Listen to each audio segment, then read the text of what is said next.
Olá pessoal, chegamos na terceira parte da nossa série Revendo Conceitos.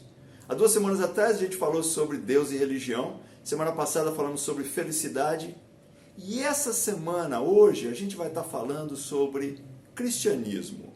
Você é um cristão? Quais são os conceitos que na verdade você tem sobre cristianismo? Com certeza, o que se pensava sobre cristianismo há 2000 anos atrás é bem diferente do que a maioria das pessoas pensa sobre cristianismo hoje. Claramente esses conceitos têm se distanciado ao longo do tempo. Por exemplo, no livro de Atos, no capítulo 11, eu gostaria de ler com você versículos 25 e 26. E nós encontramos o seguinte escrito em Atos 11, 25 e 26. Então Barnabé foi a Tarso procurar Saulo, e quando o encontrou, levou-o para Antioquia. Assim, durante um ano inteiro, Barnabé e Saulo se reuniram com a igreja e ensinaram a muitos. Em Antioquia, os discípulos foram pela primeira vez chamados cristãos. E essa é a primeira menção que você tem da palavra cristão. Na verdade, o que estava acontecendo lá é que nessa cidade, Antioquia, os discípulos foram descritos como cristãos. Antes disso, essa palavra não tinha sido usada. Como é que eram conhecidos os seguidores de Jesus Cristo? Discípulos de Jesus. A gente encontra essa palavra cristão, que no original grego é cristianos, que significa aquele que vem de Cristo, ou aquilo que vem de Cristo, ou também tendo o significado de seguidor de Cristo. Alguns colocam que essa palavra também pode ser traduzida como pequeno Cristo, mas provavelmente tem a ver com aquele que vem de Cristo, uma ligação íntima com Cristo. Essa é o que a palavra cristão significa. Essa mesma palavra é mencionada pouquíssimas vezes na Bíblia. Fora essa aqui que nós lemos, só é mencionada mais 2 vezes. Uma em Atos 26, no versículo 28, e a outra em 1 Pedro 4,16. Ou seja, a ênfase toda no Novo Testamento é sobre ser um discípulo de Cristo, que é uma palavra mencionada aproximadamente umas 270 vezes no Novo Testamento. Ou seja, cristão, a palavra cristão, ela nada mais significa do que um discípulo de Cristo. Agora, se a gente for pensar em como a palavra cristão é usada hoje, virou carne de vaca.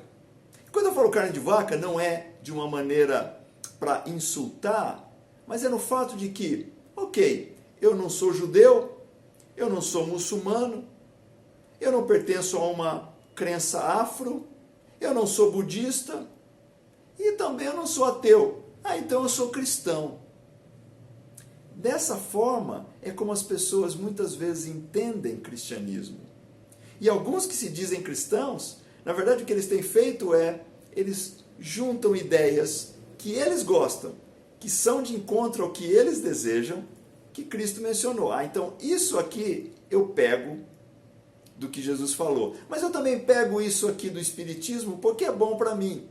Há um pouquinho disso aqui do Candomblé e isso aqui do Budismo completa a minha ideia sobre o que é um relacionamento com Deus. Bem diferente do que significava cristianismo no primeiro século. E eu queria perguntar para você, qual é a sua ideia sobre cristianismo? O que você está vivendo hoje é cristianismo de fato? Você que se diz cristão, é alguém que de fato pratica o que cristianismo era há 2000 anos atrás?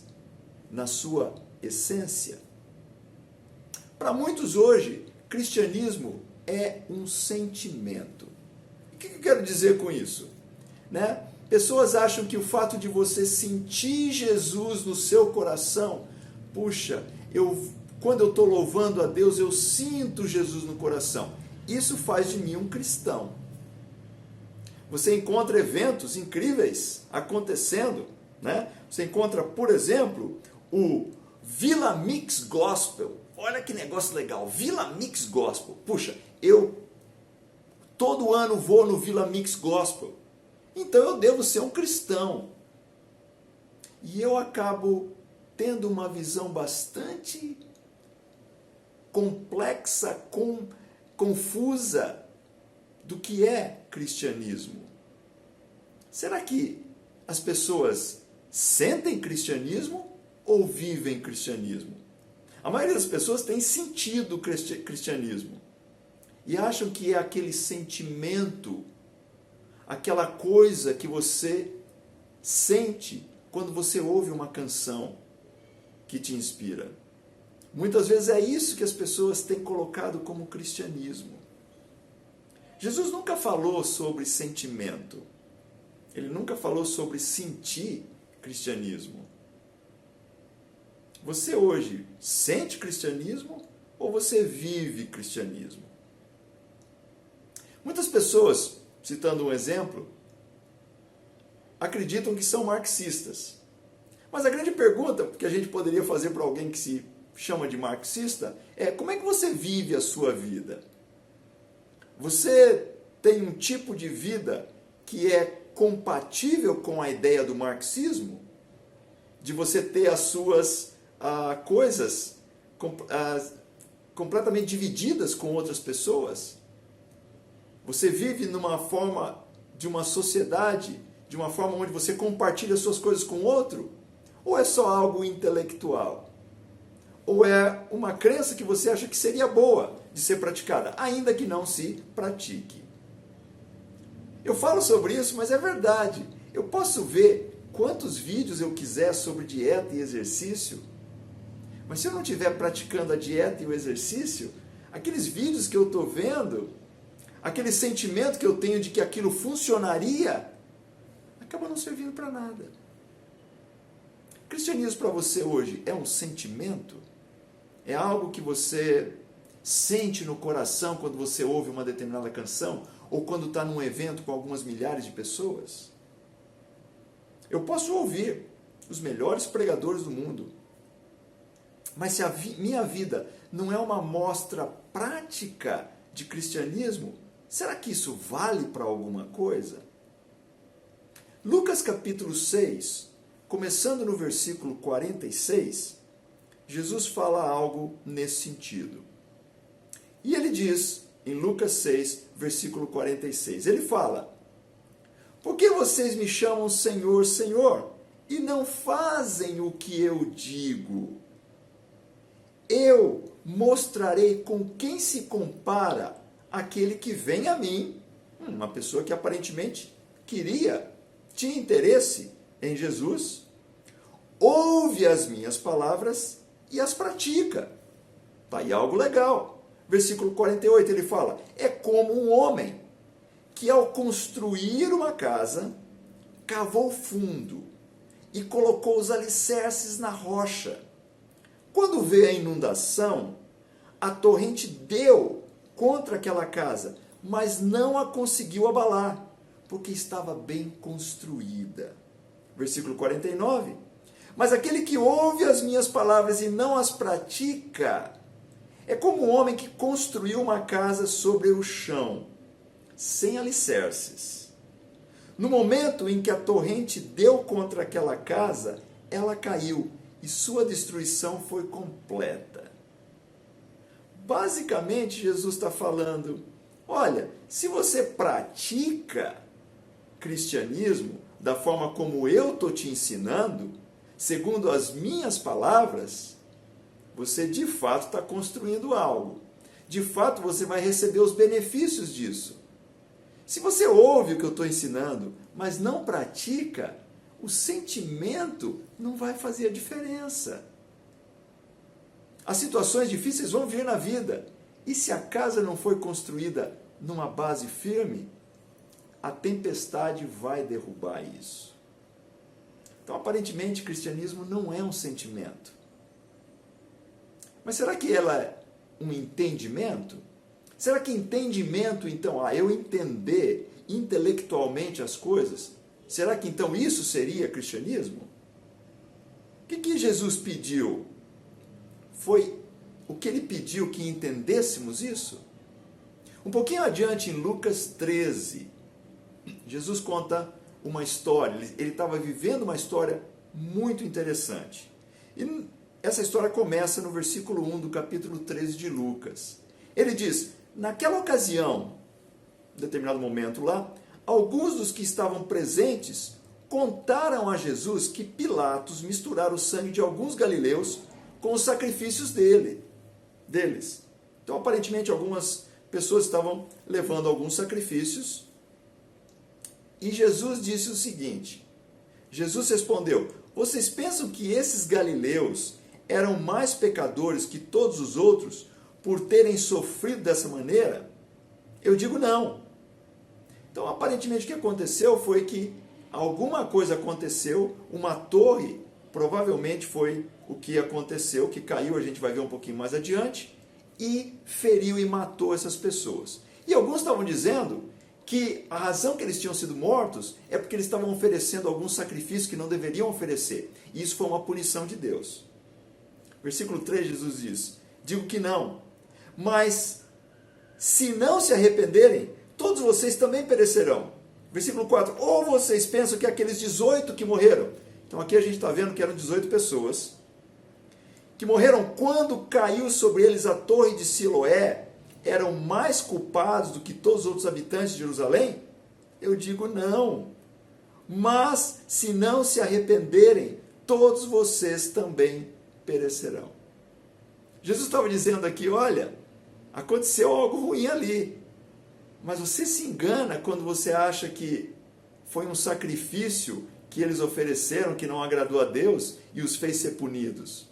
Ele fala, olha, arrependimento é o que vai determinar se você está certo com Deus ou não. Agora, o que é essa palavra que Jesus fala sobre arrepender-se? O que é arrependimento? No versículo 3, essa palavra que é usada lá, no grego é matanoete. Matanoete significa pensar diferentemente daqui para frente. Reconsiderar o que você está fazendo ou como você está pensando. Ele está falando aqui sobre uma mudança na maneira de pensar, que consequentemente traria uma mudança na atitude. Ele continua no versículo 6 dizendo o seguinte: então contou uma parábola. Jesus gostava dessas histórias. Ele falava alguma coisa e ele ilustrava com uma parábola. E ele disse, um homem tinha uma figueira plantada em sua vinha.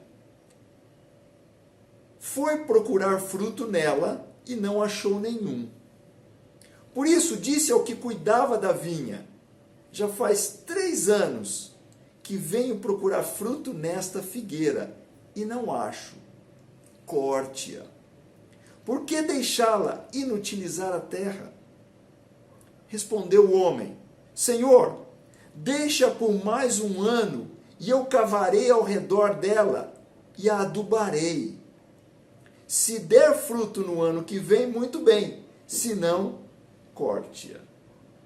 E aqui a gente vê Jesus contando essa história para ilustrar o que ele queria dizer aqui com arrependimento. Ele falou, olha, precisa ter fruto. Se uma pessoa conhece a você e ela não consegue ver diferença entre você e um outro que não se diz cristão, você não é um cristão. Você pode ser um simpatizante da ideia do cristianismo. Você pode ser alguém que tem alguns sentimentos que te movem quando você ouve uma canção que te encoraja. Você pode até participar de um evento que se diz cristão. Mas se você não tem os frutos na sua vida, se não há diferença entre aquele que está do seu lado, em casa, na escola, no trabalho, na vizinhança, se não há diferença entre você e aquele outro que talvez nem se diga cristão, você não é um cristão. E Jesus fala, olha, arranca isso. Sem fruto, não é cristão. Não é um sentimento que vai mostrar que alguém é diferente. Tem que haver um fruto. Interessantemente, João Batista, que veio preparar o caminho para Jesus, usa a mesma história para falar para as pessoas sobre como elas deveriam agir. Ele usa inclusive a mesma história sobre cortar a árvore. Em Lucas capítulo 3, no versículo 7, ele diz assim, Lucas 3, 7. João dizia às multidões que saíam para serem batizadas por ele: raça de víboras! Quem deu a vocês a ideia de fugir da ira que se aproxima? Ele diz no versículo 8, deem frutos que mostrem o quê? O arrependimento. E não comecem a dizer a si mesmos, Abraão é nosso pai, pois eu digo que destas pedras Deus pode fazer surgir filhos a Abraão. O machado já está posto à raiz das árvores. Mesma coisa que Jesus falou. E toda árvore que não der bom fruto será cortada e lançada ao fogo. Mesma história que Jesus contou. Versículo 10. O que devemos fazer então? Perguntaram as multidões. Interessante, queriam saber o que ele quis dizer com aquilo. João respondia, quem tem 2 túnicas, dê uma a quem não tem nenhuma. E quem tem comida, faça o mesmo.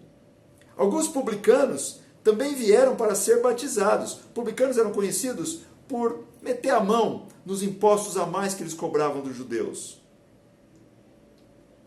Eles perguntaram, mestre, o que devemos fazer? Ele respondeu, não cobrem nada além do que foi estipulado. Mudança na maneira de pensar. Eles tinham que mudar o curso da vida deles. Então alguns soldados lhe perguntaram, e nós, o que devemos fazer? Ele respondeu, não pratiquem extorsão, nem acusem ninguém falsamente. Contentem-se com o seu salário. Uma outra maneira de pensar. Uma outra maneira de viver. Se não houver uma mudança na sua maneira de pensar, se não houver uma mudança na sua maneira de viver, você não é cristão. O conceito de cristianismo na Bíblia, no Novo Testamento, é muito claro. O problema é que, hoje em dia, muitos têm se separado dos conceitos bíblicos. Eles têm ouvido pregadores, têm ouvido o que alguém está dizendo aqui ou acolá, e normalmente procurado alguém que vai dizer o que eles querem ouvir, e aí eles acham que são cristãos. O conceito de cristianismo não está relacionado com o sentimento, o conceito de cristianismo não está relacionado com o entendimento intelectual. O conceito de cristianismo está relacionado com você ouvir o que foi ensinado por Jesus Cristo, pelos apóstolos, e praticar isso em sua vida. E, consequentemente, ter uma maneira diferente de viver. E, consequentemente, andar de uma forma diferente. Viver de uma forma diferente. Esse conceito é muito importante. Porque se esse conceito não estiver claro em sua mente, você pode estar fazendo algo achando que está certo com Deus, achando que é um cristão, mas na verdade fazendo coisas em vão. Nós participamos agora do momento da ceia. Esse é o momento que a gente faz toda semana. E a razão que a gente faz isso é para que possamos nos lembrar de Jesus Cristo. Lembrar do que Ele passou por nós, mas também lembrar dos ensinamentos dele, que não devem simplesmente ser um sentimento no nosso coração ou um entendimento na nossa cabeça, mas ser algo que nós praticamos, algo que nós vivemos. Precisamos nos arrepender. Nos arrepender por quê? Porque o nosso pecado matou Jesus Cristo. E quando você participar do pão e do suco de uva em memória de Jesus, vamos lembrar que a ideia de cristianismo é entendermos que o nosso pecado é algo muito ruim aos olhos de Deus, que Jesus morreu em nosso lugar e por causa disso precisamos mudar de vida, precisamos nos arrepender. Que Deus nos abençoe.